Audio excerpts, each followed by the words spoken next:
अभी हम बलराम जयंती जो परसों है, रक्षाबंधन के दिन आती है। बलराम जयंती यानी कि बलराम जी का आविर्भाव दिन।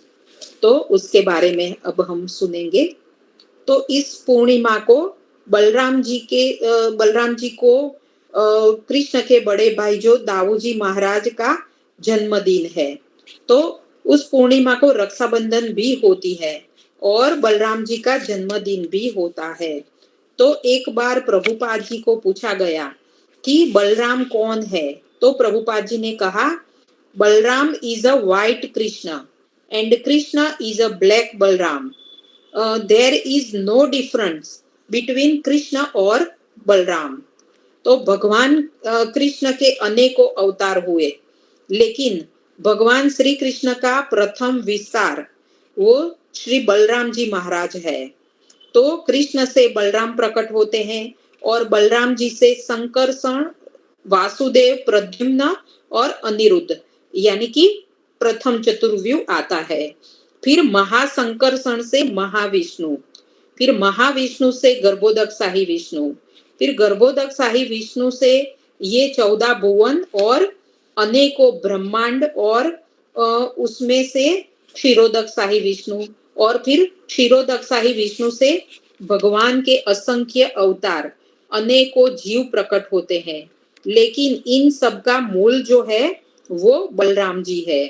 तो कृष्ण की जब इच्छा होती है कि सृष्टि लीला हो, तो बलराम जी को प्रकट करते हैं और फिर बलराम जी ये सारा प्रोसेस संभाल लेते हैं। तो बलराम और कुछ नहीं, कृष्ण की इच्छा के मूर्तिमान विग्रह है। कृष्ण की इच्छाओं को पूर्ण करने वाले विग्रह है बलराम जी। तो पंच तत्व, वो 5 तत्व कौन से हैं? तो ईश तत्व, स्वरूप तत्व, अवतार तत्व, शक्ति तत्व और जीव तत्व। तो हम जो मायापुर में पंच तत्व के दर्शन करते हैं ना, उसमें से चैतन्य महाप्रभु ईश तत्व है। नित्यानंद प्रभु जो बलराम जी के अवतार है वो स्वरूप तत्व है।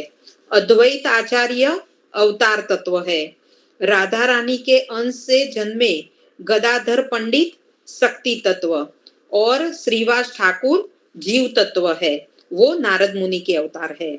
तो ऐसे ये पंच तत्व है। तो बलराम जी स्वरूप तत्व है।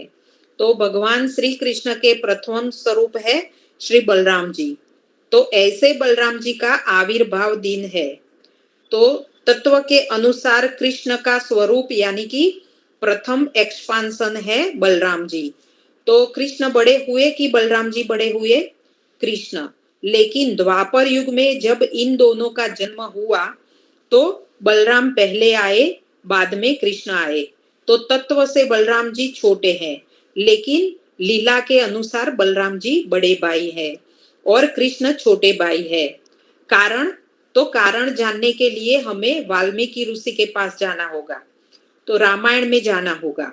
तो रावण का वध हुआ, भगवान रामचंद्र राजा बन गए और एक दिन अयोध्या के महल में छत पर लक्ष्मण जी खड़े हैं। बड़े चिंतित थे वो। तो भगवान रामचंद्र को बुलाया गया। अब राम ने कहा, लखन क्या हुआ, इतने चिंतित क्यों हो? तो लक्ष्मण जी ने कहा, प्रभु मैंने जीवन भर आपकी सेवा की है। राम ने कहा, हाँ, इसमें कोई संशय नहीं है। प्रभु मैंने आपसे आज तक कुछ नहीं मांगा। बोले, ये भी सत्य है। तो प्रभु आप आज आपसे मैं कुछ मांगना चाहता हूँ। तो राम बोले, बोलो लक्ष्मण, प्राण भी मांगोगे तो राम तैयार है, क्या चाहिए तुम्हें? तो लक्ष्मण जी ने कहा, इस रामलीला में तो मैं आपका छोटा भाई बनकर रहा और छोटा होने के कारण आप बार बार चुप कराते रहे। प्रभु मैं आपके ऊपर अत्याचार सहन नहीं कर सकता और मैं जब उनका मुंह बंद कराने जाऊं तो आप मुझे चुप करा देते थे, तो ये मुझे ठीक नहीं लगा। तो ऐसी तो बहुत सारी घटनाएं हुई जिसमें राम जी लक्ष्मण को रोकते थे और लक्ष्मण जी छोटे होने के कारण कुछ नहीं कर पाते थे। तो आज लक्ष्मण जी कहते हैं, प्रभु इस राम अवतार में मैं आपका छोटा भाई बना, पर मैं आपसे एक ही वरदान चाहता हूँ कि आने वाले द्वापर युग में मैं आपका बड़ा भाई बनना चाहता हूँ। तो भगवान राम ने तथास्तु कहा और वही लक्ष्मण अनंत शेष द्वापर युग में बड़े भाई बलराम के रूप में जो परसों पूर्णिमा है उसी दिन प्रकट हुए और कृष्ण छोटे भाई बनकर आए। तो वैसे तत्व से कृष्ण बड़े हैं लेकिन लीला में छोटे हैं और बलराम जी बड़े भाई हैं। और आविर्भाव भी कैसे हुआ? तो देवकी और वसुदेव कंस के कारागार में थे और कंस ने देवकी के 6 पुत्रों की हत्या कर दी थी। तो हमने देवकी के 6 पुत्रों के बारे में भी कथा सुनी थी। तो ऐसे देवकी के 6 पुत्रों की भी हत्या कर दी थी और देवकी का दुख बहुत बढ़ गया। तो ये बलराम जी से सहन नहीं हुआ, इसलिए 7वें पुत्र के रूप में बलराम जी आए। और जैसे ही बलराम जी देवकी के गर्भ में प्रकट हुए, देवकी को हर्ष भी हुआ और शोक भी हुआ। तो इस प्रकार 7वें पुत्र के रूप में बलराम जी आए। फिर भगवान ने योग माया को बुलाया और निवेदन किया कि देवकी के गर्भ में जो बालक है उसको रोहिणी के गर्भ में ट्रांसफर कर दो। तो भागीरथी गंगा के तट पर सुखदेव और परीक्षित का मिलन हुआ और परीक्षित महाराज ने चौथे दिन सुबह कहा कि मैं अब ये राजा महाराजाओं की कथा नहीं सुनना चाहता। तो पहले सुखदेव गोस्वामी बहुत सारे राजाओं की जैसे भागवतम में स्टार्टिंग में बहुत सारे राजाओं की कथा आती है। तो सुखदेव गोस्वामी परीक्षित महाराज को सुनाते हैं, लेकिन चौथा दिन आया तब अब परीक्षित महाराज कहते हैं कि बस अब बहुत हो गया, अब मुझे ये राजा महाराजाओं की कथा नहीं सुननी है, अब मैं कृष्ण कथा सुनना चाहता हूँ। तब सुखदेव गोस्वामी ने कहा कि कृष्ण कथा तो समुद्र के समान विशाल है, कहाँ से शुरू करूं? तो परीक्षित महाराज की प्रथम जिज्ञासा बलराम जी के बारे में थी। तो महाराज हमने सुना है कि बलराम जी देवकी के भी पुत्र है और रोहिणी के भी पुत्र है। बलराम जी देवकी के गर्भ में 7वें पुत्र के रूप में आए और जन्म हुआ रोहिणी के गर्भ से। तो एक बालक का जन्म 2 माताओं के गर्भ से कैसे हो सकता है? आज का साइंस भी ये कार्य तो नहीं कर सकता। तो उन दिनों ये कार्य कैसे संभव हुआ?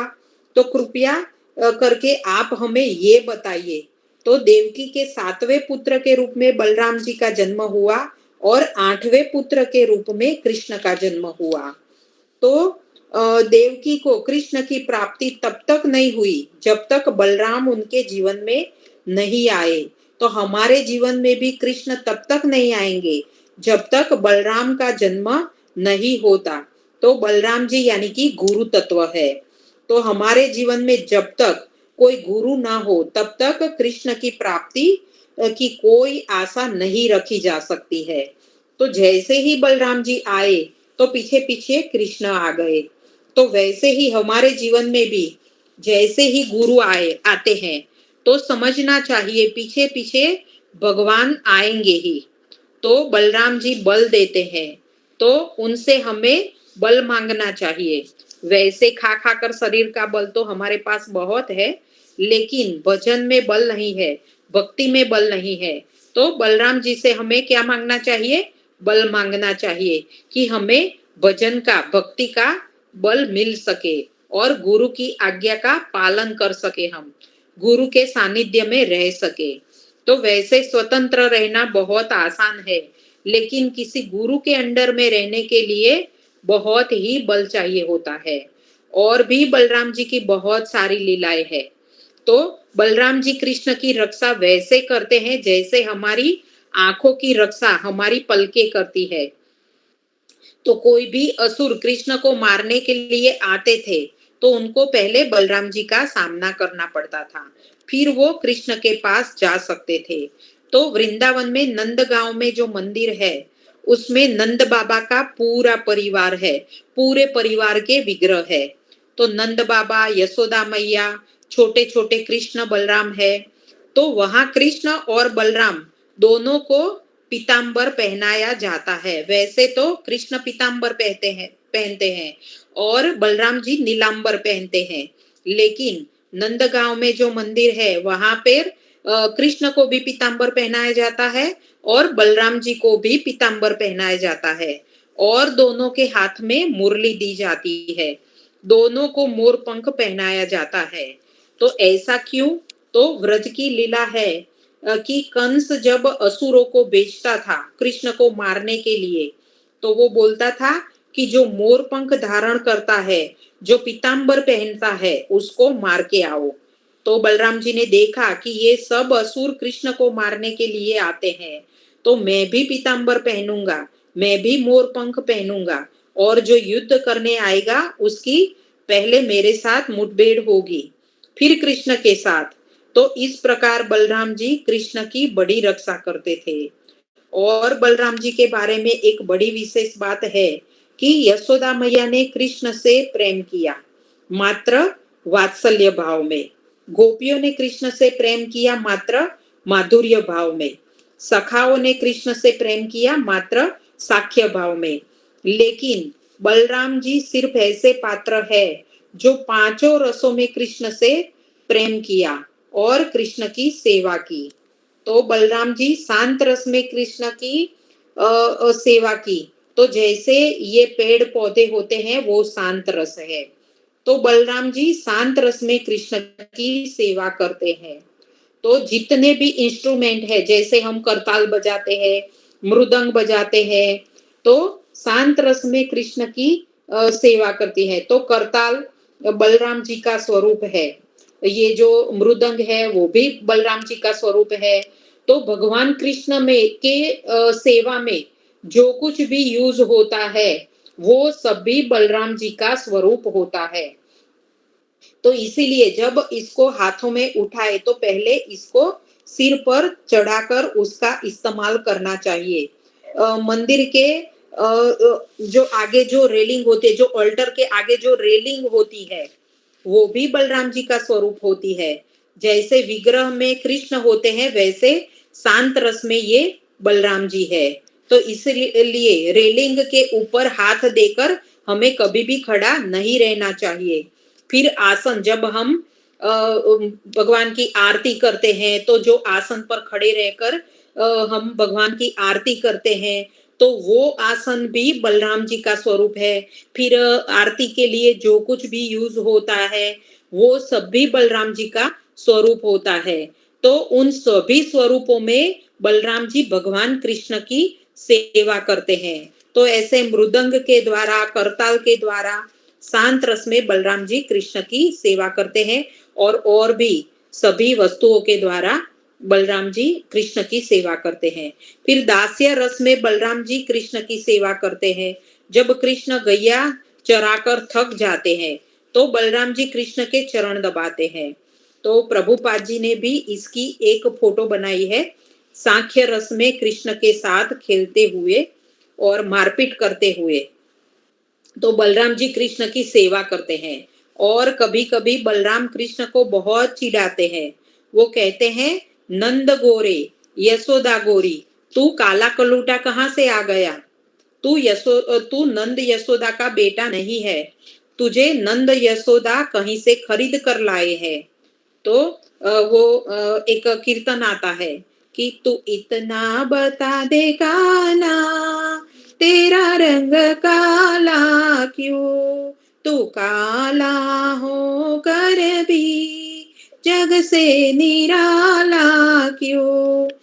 तो तब कृष्ण कहते हैं, मैंने काली गाय का दूध पिया, मैंने काली रात को जन्म लिया, इसीलिए मैं काला हूं। तो वो कहते हैं, मैं बिल्कुल काला नहीं हूं, मैं तो बिल्कुल गोरा हूं, लेकिन ये जो काली कमली है उसका रिफ्लेक्शन काला आ रहा है, जो कृष्ण अपने कंधे पर डालते हैं काली कमली, तो उसका रिफ्लेक्शन काला आ रहा है ना, इसलिए मैं काला लग रहा हूं। तो बलराम जी कहते हैं, तू झूठ बोल रहा है, ऐसे कैसे हो सकता है? तो इस प्रकार साख्य भाव में कृष्ण की सेवा करते हैं। फिर वात्सल्य रस में कृष्ण की सेवा करते हैं। फिर कृष्ण को कोई गलत काम नहीं करने देते, नदी में दूर नहाने नहीं जाने देते, पर्वत पे बहुत ऊपर नहीं चढ़ने देते। और जैसे माँ अपने बेटे की रक्षा करती है वैसे बलराम जी कृष्ण का वात्सल्य भाव में ध्यान रखते और माधुर्य रस में कृष्ण की सेवा अनंग मंजरी का रूप धारण करके वो करते हैं और अनंग मंजरी बनकर कृष्ण के साथ रास लीला करते हैं और कृष्ण के साथ माधुर्य रस का आस्वादन करते हैं। तो ऐसे बलराम जी पांचों रसों में कृष्ण की सेवा करते हैं। तो ऐसे कृष्ण का ऐसे बलराम जी का परसों आविर्भाव दिन है। तो वो गुरु तत्व है, तो हमें उनसे बल मांगना चाहिए, आध्यात्मिक बल मांगना चाहिए बलराम जी से, ताकि हम भक्ति में आगे बढ़ पाए और गुरु की अच्छी तरह से हम अपने गुरु की सेवा कर पाए। हरे कृष्णा, हरे हरि बोल, हरे कृष्णा। जगत गुरु शिल प्रभुपाद की जय, गुरु महाराज की जय। निताय गौर प्रेमानंदे, हरे हरि बोल। वाञ्छाकल्पतरुभ्यश्च कृपा सिन्धुभ्यैव च पतितानां पावनेभ्यो वैष्णवेभ्यो नमो नमः। तो ये दोनों कथा करते हुए अगर मेरे से कुछ भी गलती हो गई हो तो मुझे क्षमा करना। तो ये दोनों कथाओं में कुछ भी सुकृति है तो वो मेरे गुरु महाराज की है, श्रील प्रभुपाद जी की है, और गलती है वो मेरी है, तो मुझे क्षमा करना। हरे कृष्णा, हरे हरि बोल।